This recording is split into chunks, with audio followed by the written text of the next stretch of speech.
Hello everyone, this is Shivangi. Welcome to Shift classes. इस video में हम डिस्कस करने वाले हैं कॉबवेब मॉडल को डिस्कस करने से पहले मैं आप लोगों को कुछ बताना चाहती हूँ।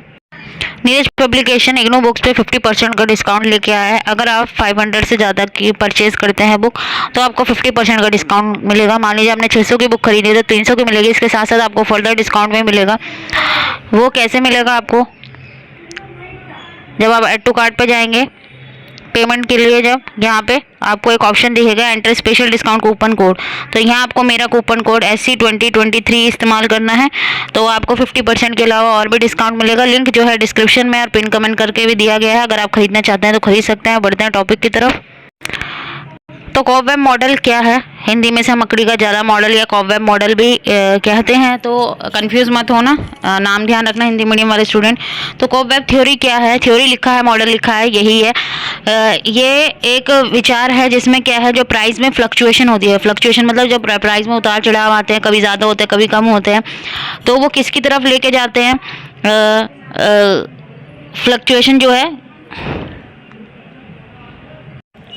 तो ये थ्योरी क्या कहती है कि जो प्राइस में फ्लक्चुएशन होती है वो किस तरफ लेके जाती है? किस में प्राइस में फ्लक्चुएशन होने की वजह से सप्लाई में फ्लक्चुएशन होती है, जिसकी वजह से क्या वो जो किसका कारण बनती है कि प्राइसेस के राइजिंग फॉल का। मतलब प्राइस के बढ़ने से ही सप्लाई, मतलब एक जाला सा बन गया है, ठीक है, कि प्राइस की वजह से सप्लाई कम ज़्यादा हो रही है, कि भाई प्राइस में फ्लक्चुएशन हो रही है। प्राइस कम ज़्यादा कब होते हैं? डिमांड के ऊपर डिपेंड करता है कि भाई हम डिमांड ज़्यादा करेंगे तो प्राइस बढ़ जाएंगे, डिमांड कम करेंगे तो जो उसके प्राइस हैं, जो सप्लायर है वो प्राइस क्या कर देंगे? कम कर देंगे, क्योंकि वो देखेंगे कि अब डिमांड ही नहीं हो रही है तो प्राइस वो कम करेंगे ताकि लोग डिमांड करें।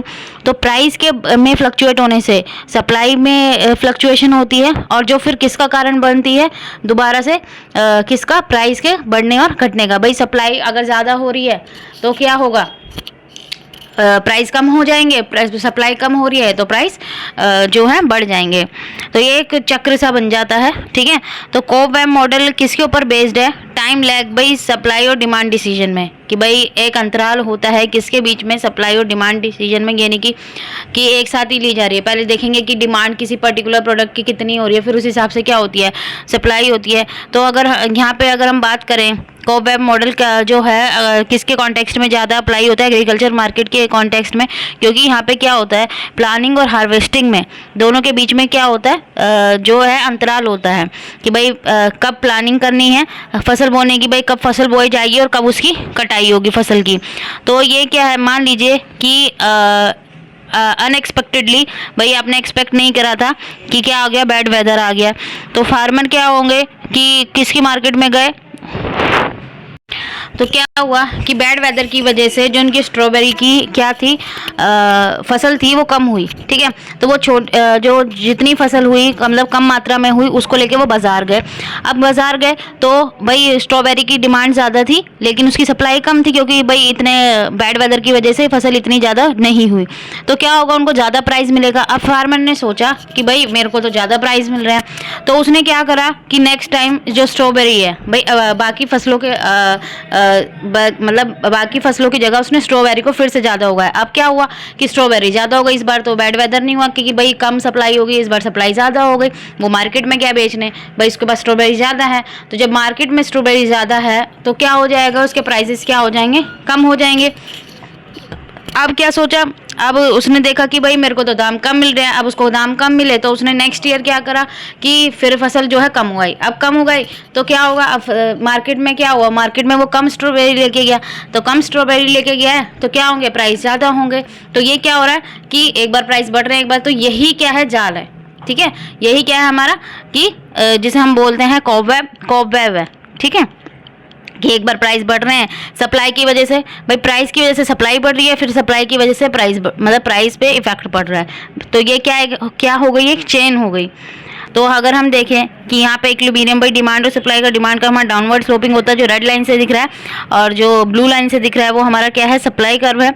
तो इक्विलिब्रियम कहाँ होता है, जहाँ दोनों इंटरसेक्ट करते हैं। तो यहाँ आपको 3 प्राइस दिख रहे हैं, P1 P3 P2 Y axis पर, और क्वांटिटी आपको एक्स एक्सिस पे दिख रही है Q1 Q3 Q2। तो अब पुअर हार्वेस्ट का अगर हम देखें पीरियड 1 में पुअर हार्वेस्ट थी, तो जो पीरियड 1 में तो यहाँ पे जो क्वांटिटी थी वो कितनी थी, Q1, ये आप देख सकते हैं, और प्राइस ज़्यादा है।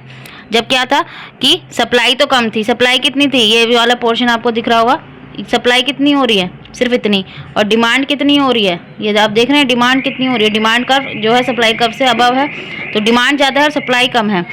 तो यहाँ पे प्राइस क्या है, कंटिन्यू कितने हाई है। पीरियड 2 में सप्लाई विल बी हायर, और पीरियड 2 में क्या हुआ कि सप्लाई ज़्यादा हो गई। उसने सोचा कि भाई मेरे को तो इस बार ज़्यादा दाम मिला है तो मैं स्ट्रॉबेरी ही ज़्यादा उगाता हूँ ताकि मुझे नेक्स्ट टाइम पर, इस बार सप्लाई ज़्यादा हो गई तो प्राइस क्या हो गए, डाउन हो गए। फिर क्वांटिटी, भाई क्वांटिटी ज़्यादा है इसलिए प्राइस क्या हो गए, डाउन हो गए हैं।